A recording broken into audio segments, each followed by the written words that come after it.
महाराष्ट्र में भाषा को लेकर के लगातार गतिविधियां हो रही हैं, कई तरह की खबरें आ रही हैं, मारने पीटने तक की भी खबरें आ रही हैं और ये कोई नई बात नहीं है। इससे पहले भी लगातार ऐसी घटनाएं होती रही हैं और इस पे बात करने के लिए हमारे साथ समाज सेवी हिमांशु सिंह जी हैं और हम उनसे जानेंगे। बनारस के हैं आप जी, हिंदी भाषा बोलते हैं, भाषा को लेकर के आपत्ति क्या है? देखिए, भाषा को लेकर हिंदुस्तान में इधर बीच भाषा को लेके, भाषा के आधार पे, जात के आधार पे, धर्म के आधार पे बहुत अधिक उन्माद होता जा रहा है। तो उससे क्या है कि हमारा देश कमज़ोर हो रहा है, हमारे देश की एकता अखंडता कमज़ोर हो रही है। ऐसा नहीं होना चाहिए।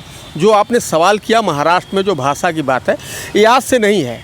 ये उद्धव ठाकरे, राज ठाकरे के पिताजी जब थे, बाला साहब ठाकरे, उस जमाने से चला आ रहा है। उस समय चंद्रशेखर जी हमारे देश के प्रधानमंत्री थे।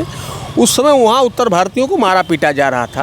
तो चंद्रशेखर जी ने बाला साहब को फ़ोन किया था और 2 घंटे के अंदर उत्तर भारतीयों के ऊपर जो अत्याचार हो रहे थे वो बंद हो गए थे। इधर बीच क्या है कि उद्धव ठाकरे, राज ठाकरे, दोनों लोगों की जो है राजनीतिक धरातल ख़त्म हो चुकी है। अब राजनीतिक धरातल ख़त्म हो चुकी है तो वो लोग अपने लोगों को संगठित करने के लिए, अपने लोगों में उन्माद फैलाने के लिए, अपने लोगों को गोलबंद करने के लिए अब वहाँ जो है भाषावाद शुरू कर दिए कि जो मराठी नहीं बोलेगा उसको मारेंगे। मेरा ये कहना है उद्धव ठाकरे, राज ठाकरे जी, अगर आपको हिंदी से इतनी दिक्कत है, जो महाराष्ट्र में रहेगा, जो बॉम्बे में रहेगा, वो मराठी नहीं बोलेगा। उनका कहना है, हिमांशु जी, उनका ये कहना है कि अहंकार के कारण जो हिंदी भाषी वाले होते हैं, भोजपुरी भाषी वाले भी ज़्यादा हैं वहाँ, वो अहंकार के कारण मराठी नहीं सीख रहे हैं। ऐसा नहीं है। वहाँ अहंकार के कारण मराठी सीखने, उनका ये कहना है वहाँ के लोगों का। वहाँ कोई भाषा सिखाई नहीं जाती है। जो आदमी जिस भाषा में, जिस स्थिति में पैदा हुआ होता है, वहाँ की भाषा सीख लेता है। इंग्लैंड में जो बच्चा पैदा होता है उसको हिंदी नहीं सीख पाएगा, वो इंग्लिश ही बोलेगा। तो उस आधार पे मेरा कहना है कि उद्धव ठाकरे, राज ठाकरे जो उत्तर भारतीयों के ऊपर जो भाषा के आधार पे मार रहे हैं, पीट रहे हैं, तो मेरा कहना है कि सलमान खान, शाहरुख खान, ये जितने, ये भी तो इनको हिंदी नहीं आती बोलने, ये मराठी तो नहीं बोलते, ये तो हिंदी बोलते हैं, मराठी इनको आती नहीं। तो इनको तो मार के दिखाओ आप। क्या लाइन है? मारो खान को, शाहरुख खान को मारो, सलमान खान को मारो, अमिताभ बच्चन को मारो, तब तो समझ में आए कि आप जो है घोर विरोधी हैं। और आप गरीब जो यहाँ से जा रहा है, उत्तर भारत से जा रहा है, यूपी, बिहार, मध्य प्रदेश, झारखंड से गरीब जा रहा है, वहाँ ठेला लगा के चाय बेच रहा, पकौड़ी बेच रहा, अपने जीविकोपार्जन कर रहा है, उसको आप गरीबों को मार दे रहे हो, ये बात ठीक नहीं है। ब्रिजभूषण शरण सिंह को मारो, दे तो रहे हैं चैलेंज तुमको, क्या हो अयोध्या, आज तक दम नहीं हुई आने की राज ठाकरे को अयोध्या में। तो मेरा कहना है कि जातिगत आधार पर, भाषा के आधार पर ये सब चीज़ें नहीं होनी चाहिए, ये गलत चीज़ें हैं। उत्तर भारत के लोगों को ये कहा जाता है कि हम किसी के ऊपर भाषा थोपते नहीं हैं, लेकिन तमिलनाडु और महाराष्ट्र में लगातार, खासकर तमिलनाडु और महाराष्ट्र में लगातार ऐसा होता है। महाराष्ट्र में तो बहुत ज़्यादा ऐसा हो रहा है। देखिए, ये तो आज तक हिंदी को राष्ट्रभाषा बनाने के लिए बहुत दिन से कवायद चल रही है। क्यों नहीं हो पाया? नहीं हो पाया। यही सवाल है। राष्ट्रभाषा हो जाए फिर क्या समस्या? तो कोई समस्या ही नहीं आएगी। गाय राष्ट्रमाता नहीं बन पा रही है, हिंदी राष्ट्रभाषा नहीं बन पा रहा है, और भाजपा सरकार की है। बताइए क्या? मैं बता रहा हूँ क्यों नहीं बन पा रहा है। चूँकि भारत में विभिन्न धर्म, विभिन्न भाषाओं के लोग रहते हैं, और आप अभी तेलुगु, तमिल, कन्नड़, ठीक है, बांग्ला, विविधता में एकता है। भारत में हर जाति, हर धर्म, हर संप्रदाय, हर भाषा के लोग रहते हैं। इसलिए हिंदी को सिर्फ राष्ट्रभाषा बना देने से तो ये होगा कि दक्षिण भारतीय नाराज हो जाएंगे। यहाँ भी वोट की राजनीति है। अगर एक भाषा में सांकेतिक, मैं एक भाषा का प्रयोग कर रहा हूँ, जैसे आप सामने खड़े हैं, मैं आपको ऐसे कर दिया जी, ये क्या भाषा है? समझ गए आप? ये भाषा है मारने की, दंड देने की।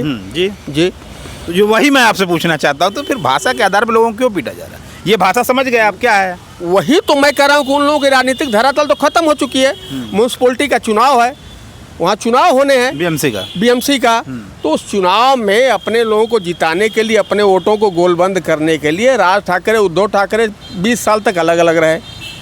ये दोनों भाई एक हुए हैं अपनी राजनीतिक धरातल तलाशने। दिनेश लाल यादव निरहुआ एक बात बोले, हम तब बोला भोजपुरी, जेके रोके के रोकला। ठीक बोला।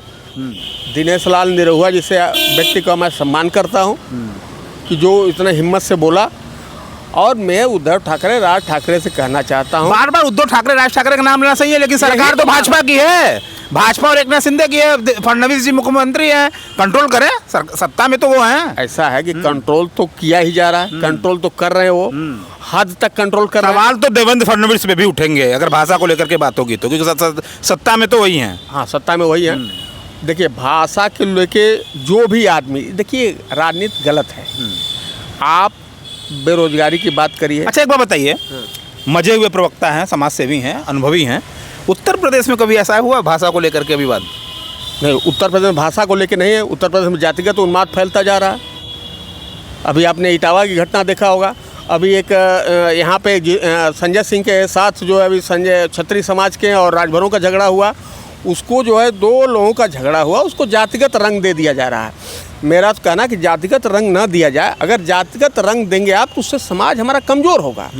उसको जो है ख़त्म करिए, बैठ के करिए। उसमें तमाम अभी बहुत तरह तरह की बातें उछल रही हैं। कई तरह के आंदोलन आप करते आए हैं, अगर महाराष्ट्र में ऐसी घटना फिर से दोबारा आई तो हिमांशु सिंह क्या करेंगे?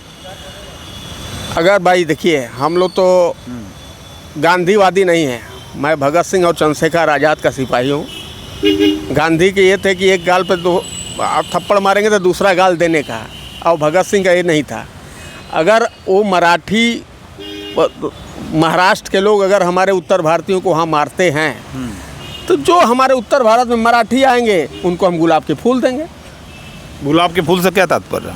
अरे उनको शर्मिंदा करेंगे, अच्छा, उनको आत्मग्लानि महसूस कराएंगे। तो ये भी तो गांधीवाद ही हुआ। ये गांधीवाद हुआ, ये भी गांधीवाद हुआ। अभी तो कुछ देर पहले आप कह रहे थे कि एक अयोध्या वाले बोले हैं कि दम है तो अयोध्या में आओ। अरे ब्रिजभूषण शरण सिंह आज से बोल रहे हैं। जब राज ठाकरे का हुआ कि राज ठाकरे आ रहे हैं रामलला का दर्शन करने, तो ब्रिजभूषण शरण सिंह ने कहा कि मैं घुसने नहीं दूंगा। वो आके दिखाए, आज तक नहीं आए और नहीं आ सकते। ब्रिजभूषण सिंह बहुत दमदार आदमी है। जो उत्तर भारतीय लोग जो रहते हैं उनको क्या हिमांशु जी सलाह, आखिरी सवाल है, उत्तर भारत के लोग जो वहाँ रह रहे हैं, कुछ लोगों का मेरे पास भी बातचीत मेरी होती है, वो कह रहे हैं यार एक माहौल फिर से वही सेट हो रहा है पुराना वाला। हाँ। भाषा को लेकर के मार्केट हमारे साथ उस तरह का बर्ताव फिर से महाराष्ट्र बदल रहा है। महाराष्ट्र तो बदल रहा है। महाराष्ट्र में चुनाव आ रहा है ना, चुनाव से पहले सारे उन्माद फैला दिए जाते हैं। चुनाव आ रहा है इसलिए ऐसा किया जा रहा है। और उन लोगों की कोई राजनीतिक धरातल खत्म हो चुकी है। अब अपने मराठियों को कैसे संगठित करेंगे? संगठित करने के लिए, गोलबंद करने के लिए कोई न कोई सगुफा छोड़ते हैं। सगुफा छोड़ दिए। हर आदमी जाति और धर्म की राजनीति करने में लगा है। वहाँ एक कथावाचक के ऊपर हो गया, वो यादव जी थे, अखिलेश यादव जी, उसको सम्मानित कर दिए। ब्राह्मण नाराज हो गए। कोई भाषा में बटा है, कोई जाति में बटा है, हर तरफ ये देश बटा है। बटेंगे तो कटेंगे का नारा अलग लग रहा है। नहीं तो इससे देश कमज़ोर होगा। आज हम जाति के आधार पे, भाषा के आधार पे, धर्म के आधार पे बटेंगे तो देश कमज़ोर होगा। अभी तो जाति का जनगणना भी बाकी है। जातिगत जनगणना हो रही है, कुछ प्रदेशों में होना शुरू हो गई है। होनी चाहिए, जातिगत जनगणना होनी चाहिए। जब उत्तर भारतीयों को मार देके बीएमसी में मजबूत हो जाएगा मन से। भाई मन से देखिए, महाराष्ट्र में मराठियों का तो बोलबाला है ही। जो हमारे उत्तर भारतीय जाते हैं वो गरीब हैं, यहाँ से वहाँ जाते हैं बेचारे काम करने के लिए। अच्छा, एक आखिरी सवाल है, शाहरुख खान सलमान खान को ना मारे, जो वाली बात है, हिम्मत है तो शाहरुख खान को मार के दिखाए, सलमान खान को मार के दिखाए, आमिर खान को मार के दिखाए, हाँ, या अमिताभ बच्चन को। इन लोगों को भी मराठी नहीं आती। तुम्हारे इन्हें ये लोग भी हिंदी भाषी हैं। हाँ। तो इनको क्यों नहीं मारते? वो प्रतिष्ठित नाम है। हाँ, तो इनको भी तो मारना चाहिए। गरीब को क्यों मार रहे हो आप? यानी लोकतंत्र की हत्या महाराष्ट्र में हो रही है, ऐसा हिमांशु जी का कहना है। और उनका ये भी कहना है कि दबे कुचले लोग को, गरीबों को परेशान किया जा रहा है। और अगर राज ठाकरे में, खुली चेतावनी दे रहे हैं यहीं से, अगर राज ठाकरे में दम है तो शाहरुख खान, सलमान खान, आमिर खान, अमिताभ बच्चन को मार के दिखाया, क्योंकि मराठी उन्हें भी नहीं आती। और एक और इन्होंने दावा किया है कि अगर इनके अंदर दम है तो एक बार अयोध्या आएँ। स्वागत अब फूलों से करेंगे या किस चीज़ से करेंगे, वो तो है वैधानिक चेतावनी जो इन्होंने हमारे चैनल के माध्यम से दे दी है। देश की बात के लिए हिमांशु सिंह जी के साथ जितेंद्र यादव, धन्यवाद।